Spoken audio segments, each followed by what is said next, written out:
A warship called Ember's Wrath was burning as it fell through the sky of a small blue planet that its star charts labeled as XR7741.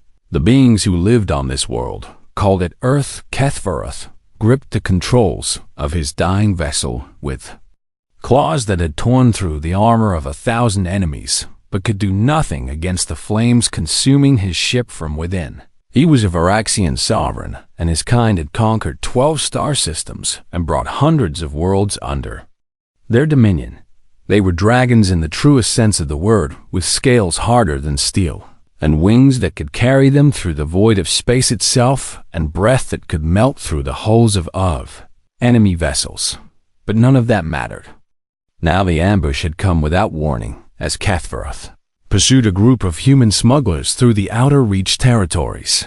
Humans were a pest species that had somehow managed to spread beyond their home system, despite having no business surviving.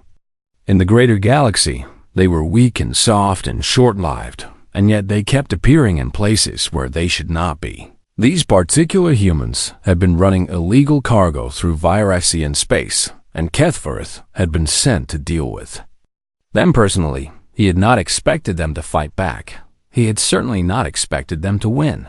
The smugglers had led him into a trap where 3 hidden gunships had opened fire on his vessel. Simultaneously, by the time Kethvaroth had destroyed 2 of them and sent the 3rd fleeing into hyperspace, his ship was crippled beyond repair. Now he was crashing toward an undeveloped world, and there was nothing he could do to stop it. The impact threw him through the front viewport of his ship and sent him tumbling across a field of golden plants that bent and broke beneath his massive form. When he finally stopped rolling, he lay still for a long moment and simply breathed. Everything hurt. His scales were cracked in dozens of places, and the luminescent blood that flowed through Varaxian veins was leaking onto the strange soil beneath him. But he was alive. That was more than he had expected. Kethvaroth forced himself to move, and the pain that shot through his body made him roar with agony. The sound echoed across the empty field and sent flocks of small flying creatures scattering into the sky in terror. He managed to drag himself forward a few lengths before his strength gave out and he collapsed again. That was when he noticed the damage to his water reserves. The tanks that held the hydrogen oxide his body needed to survive had ruptured in the crash, and the precious liquid had spilled out onto the ground where it was already soaking into the dirt. Kethvaroth felt a cold fear grip his hearts. Varaxians were mighty and terrible and feared across the galaxy, but they had one weakness that their enemies had never discovered. They needed water. Not just a little water like most carbon-based life forms required, but vast quantities of it. A Varaxian could go without food for months and survive in the vacuum of space and heal from wounds that would kill any other species. But without water, their cells would begin to crystallize within hours. Their organs would harden and crack, and their mighty bodies would become brittle husks that would shatter at the slightest touch. It was a shameful weakness that the Varaxian Empire kept as its most closely guarded secret, and now Kethvaroth was stranded on an alien world with no water and no way to call for help. His distress beacon had activated automatically, but it would take days for a rescue ship to reach this remote system. He did not have days. He might not even have hours. The thirst was already building in his throat, and he could feel the first hints of crystallization beginning in his extremities. He had to find water. He had to find it now. Kethvaroth forced himself to move again, and this time he did not stop, despite the agony that accompanied every motion. He crawled through the field of golden plants and left a trail of glowing blood behind him in the distance. He could see a small structure made of wood and stone. It was primitive and crude, and clearly built by beings with no understanding of proper architecture. But where there were beings, there might be water. He dragged himself toward it with the last of his strength. The journey seemed to take forever. Every length he covered felt like a victory, and every moment he rested felt like he was giving up. But Kethvaroth had not become a sovereign by surrendering to weakness. He had clawed his way to power through centuries of combat and politics, and had crushed everyone who stood in his path. He would not die. On this backwater world, he would not be brought low by something as simple as thirst. The crystallization was spreading now, and he could feel his scales becoming brittle at the edges. His vision was blurring, and his thoughts were becoming slow and confused, but he kept moving. He reached a wooden barrier at the edge of the field and collapsed against it with a groan that shook the posts. He was so close. The structure was just ahead, and he could smell water somewhere nearby, fresh, clean. Water that could save his life if only he could reach it. He tried to rise and failed. He tried again and failed again. The mighty sovereign of the Viraxian Empire lay in the dirt like a broken thing and felt despair creeping into his heart. This was how it would end, not in glorious battle or peaceful rest after millennia of service to the Empire. He would die of thirst on an unnamed world, surrounded by primitive life forms, who would never even know what they had witnessed. Then he heard footsteps, small footsteps approaching through the grass. Kethvareth raised his head with tremendous effort and saw a figure standing before him. It was a human, a small one, a juvenile female with dark hair and wide eyes that stared at him with an expression he could not read. She was holding a metal container in her hands, and he could hear liquid sloshing inside it. Water. The word escaped his throat before he could stop it, and his voice came out as a rasping, desperate plea that would have humiliated him if he had the strength left for shame. The small human did not run. She just stood there staring at the dying dragon before her with that unreadable expression on her face. And Kethvareth found himself hoping against all reason that this tiny primitive creature might show him mercy. Lily Chun was 11 years old, and she had seen many strange things in her life on her grandmother's farm.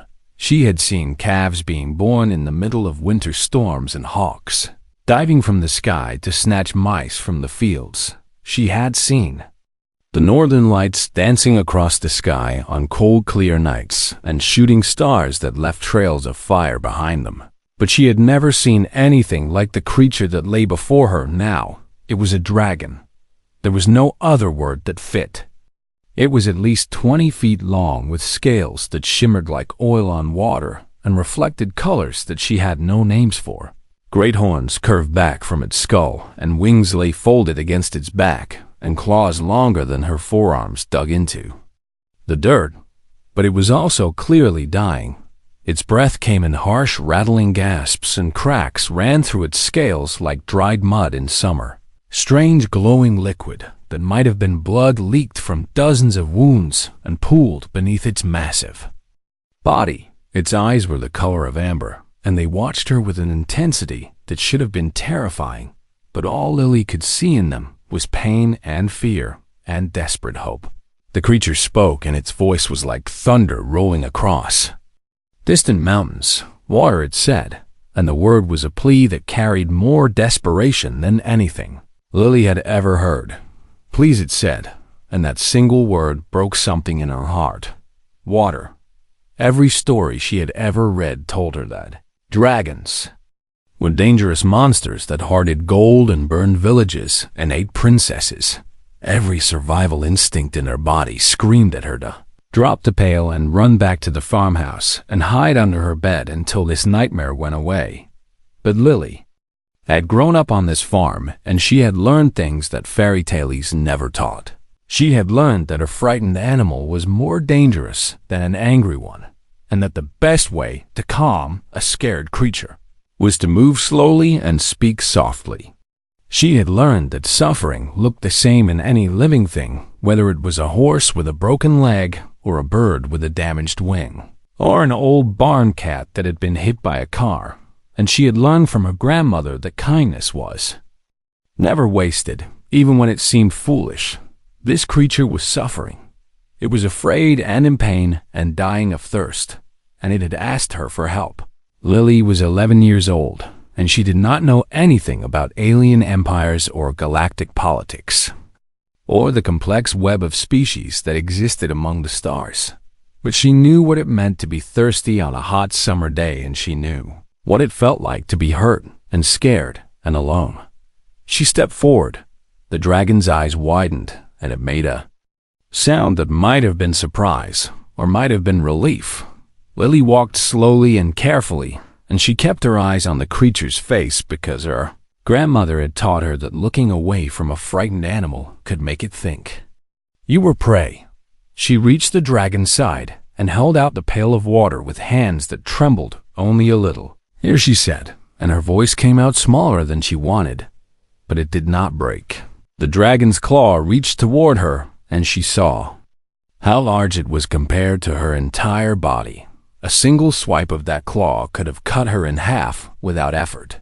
But the claw moved with incredible gentleness and took the pail from her hands without even brushing against her fingers.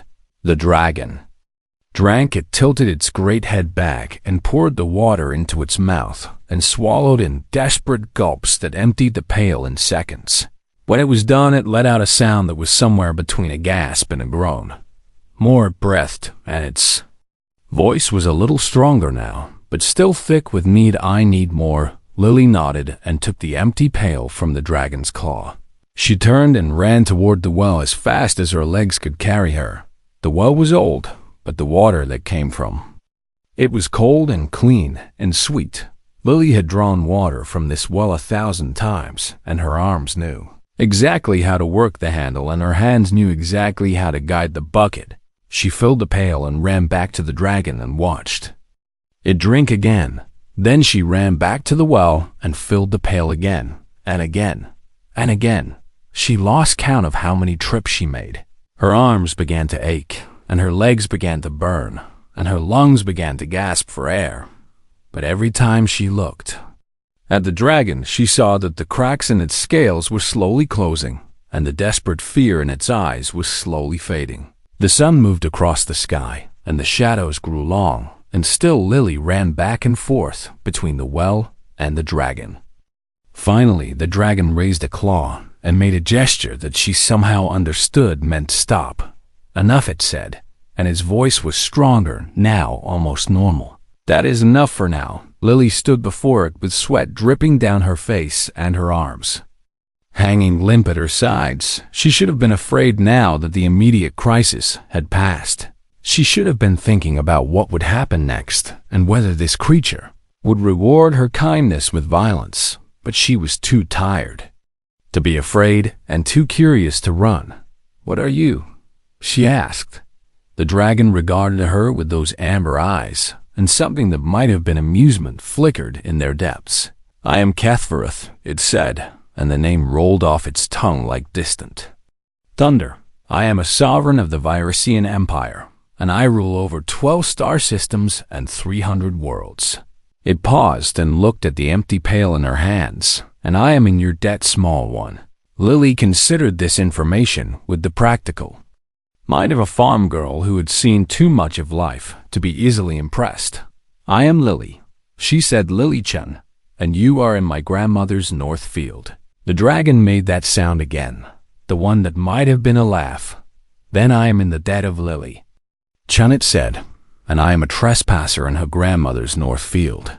It lowered its great head until its eye was level with her face. "You should have run, little one," it said quietly. "Any other being in the galaxy would have run. Why did you stay, Lily?" Thought about the question carefully because it seemed important. "Because you asked for help," she said finally, "and you needed it." The dragon stared at her for a long moment, and she could not read the expression on its alien face. Then it let out a breath that stirred the grass around them and closed its eyes. "Rest now, Lily Chun," it said. "I will need more water when I wake, and you and I have much to discuss." Lily watched the great dragon settle into sleep and wondered what she had gotten herself into. But she did not regret her choice. She was 11 years old, and she had helped a dragon. Whatever came next, she would face it the same way she faced everything else on this farm, one step at a time.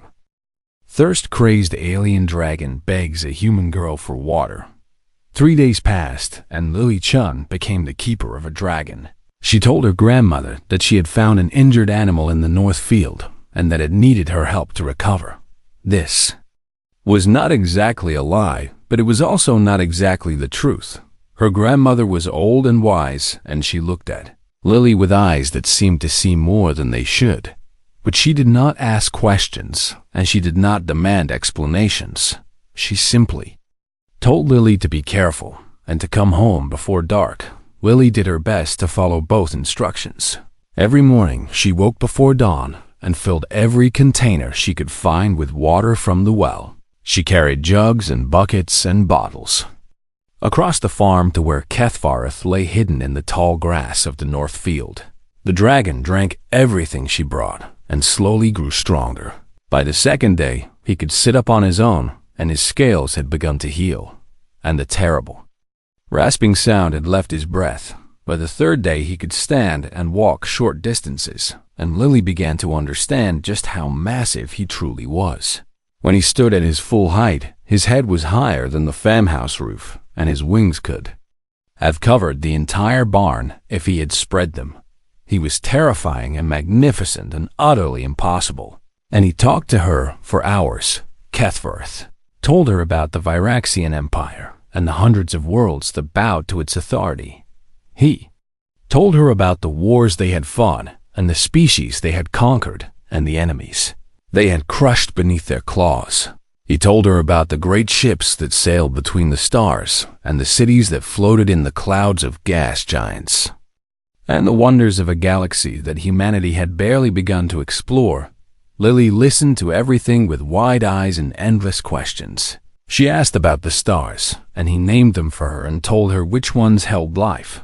She asked about other aliens, and he described beings made of light and creatures that lived in the hearts of suns and species so old that they had forgotten their own origins.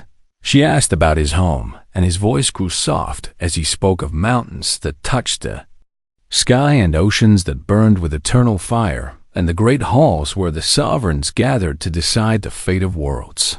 It was like the most amazing story she had ever heard, except it was all real. But on the second night, as they sat together under the stars, Lily asked a different kind of question. "You said humans are a pest species," she said, and there was no anger in her voice, just curiosity. "What did you mean?" HFY was silent for a long moment. "Your kind appeared on the Galactic stage less than 2 centuries ago," he said. "Finally, you were not supposed to survive. Your ships were primitive, and your weapons were laughable, and your understanding of the universe was so limited that most species expected you to destroy yourselves. Within a generation," Lily frowned at this assessment but did not interrupt. "But you did not destroy yourselves," he continued. "Instead, you spread. You adapted. You learned. You found ways to survive in places where survival should have been impossible. Human colonies appeared on frozen moons and toxic planets and asteroids that could barely support life.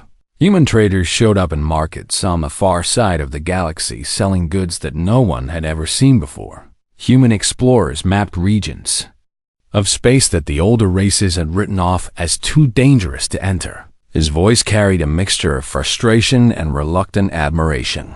"We sent fleets to contain you, and you slipped through our fingers. We blockaded your trade routes, and you found new ones.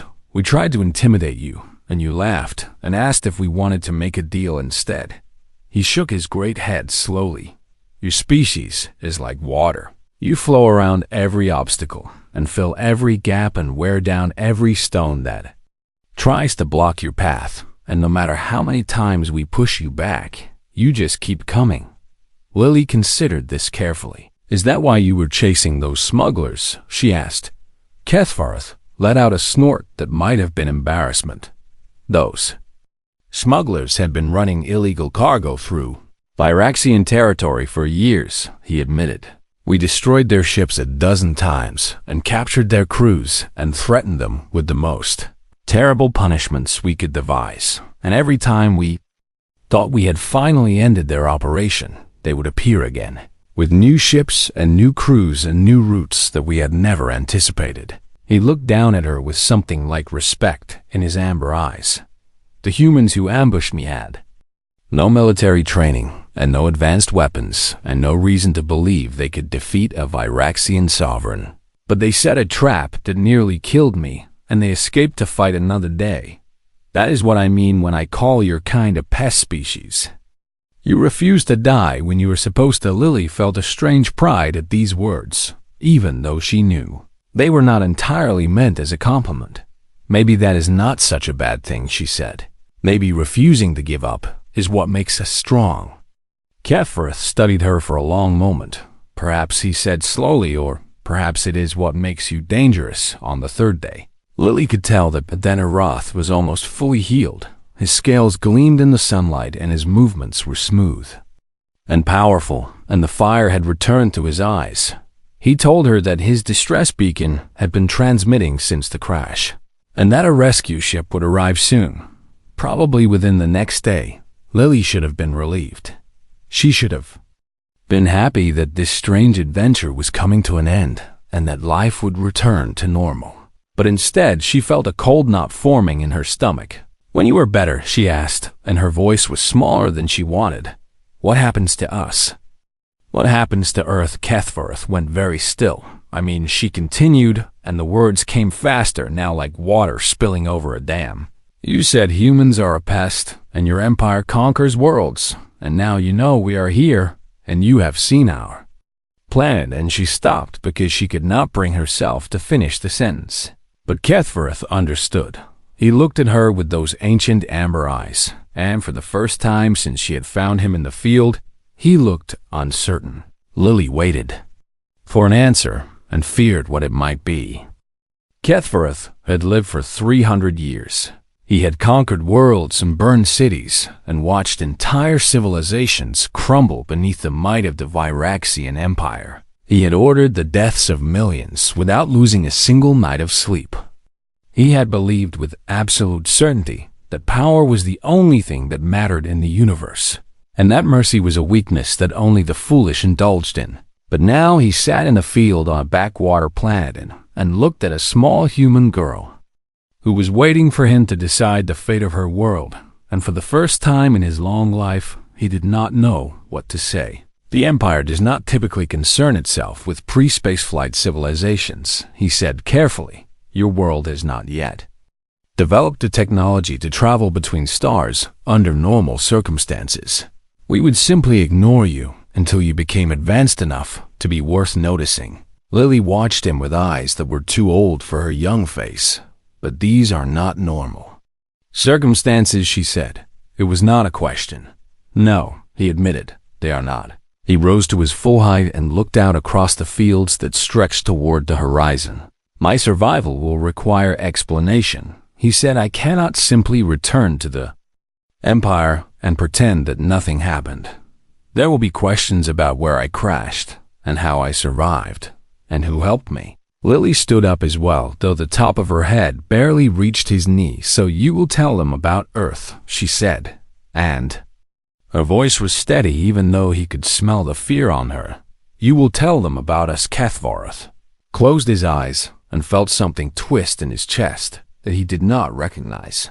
There will be a report, he said. Earth will be noted in our records. The Empire will know that your world exists and that your species is here. Lily was silent for a long moment. Then she asked the question that he had been dreading. What will they do to us? Kefirith could have lied. It would have been easy to tell her that the Empire would leave Earth alone and that her kindness had purchased her world's safety. He was a sovereign, and he was skilled at deception, and she was just a child who would believe whatever he told her. But he found that he could not lie to this small creature who had spent 3 days hauling water to keep a monster alive. She had not asked for anything in return. She had not demanded payment or protection or reward. She had simply seen a suffering being and chosen to help because that was what her heart told her to do.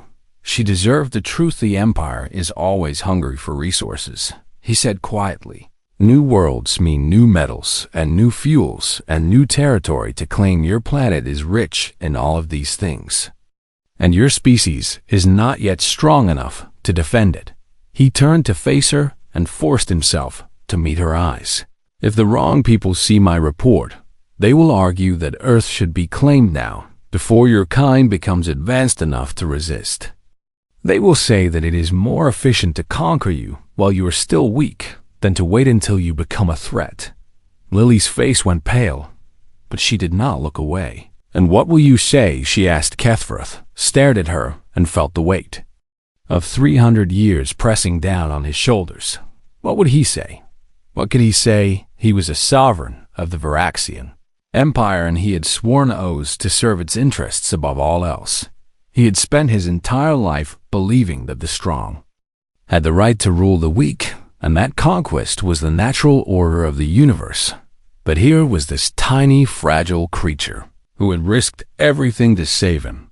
She had not known who he was, or what he was capable of, or whether he would reward her kindness with violence. She had simply seen someone in need and acted. And in doing so, she had shown him something that all his centuries of conquest had never revealed. True strength was not about power or dominion, or the ability to destroy. True strength was about the courage to be kind when kindness was dangerous. It was about the willingness to help even when helping might cost you everything. It was about looking at a monster and choosing to see a being worthy of compassion. Lily Chun had more strength in her small body than Kethverth had found in entire armies, and she had used that strength to save him. "There is a way," he said slowly, "to protect your world." Lily's eyes widened with hope. How, she asked. Kethverth took a deep breath and made a decision that would have seemed impossible just days ago. "I am a sovereign," he said. "My authority within the Empire is absolute within my own domain. I can declare any world I choose to be a protectorate territory under my personal jurisdiction." Lily frowned in confusion. "What does that mean?" "It means that no Viraxian vessel may approach Earth without my explicit permission," he explained.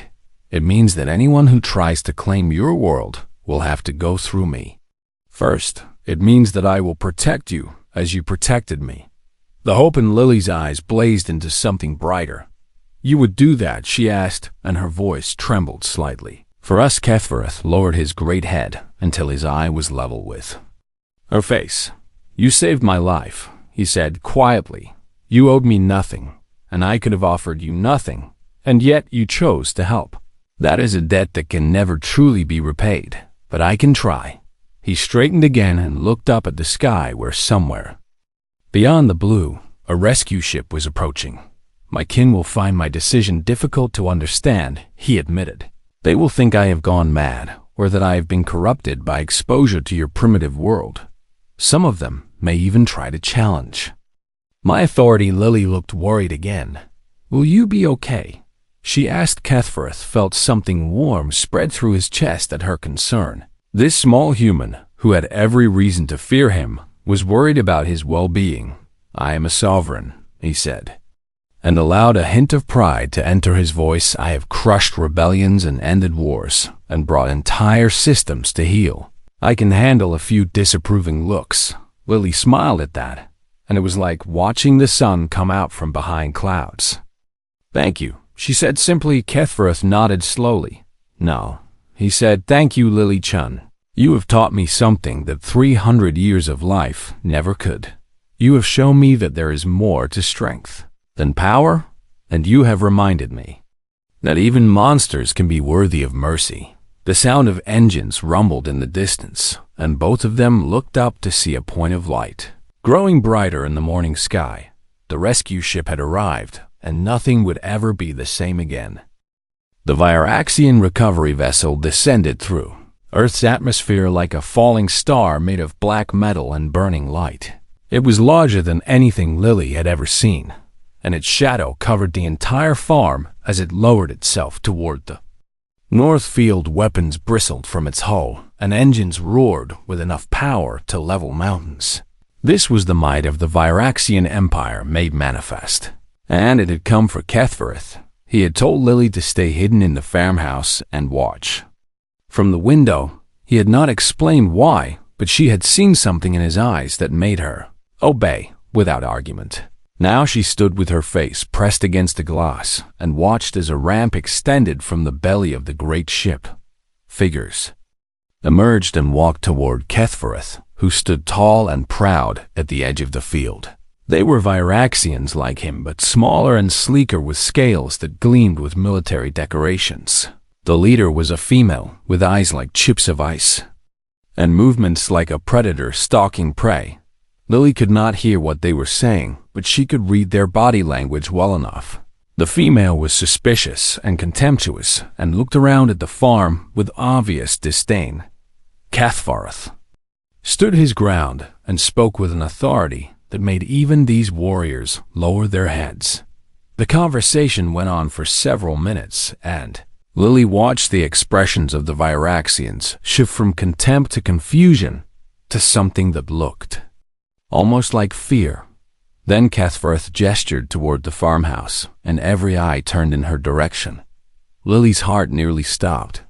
But then Kethfereth made another gesture, and the warriors bowed their heads again and began walking back toward their ship.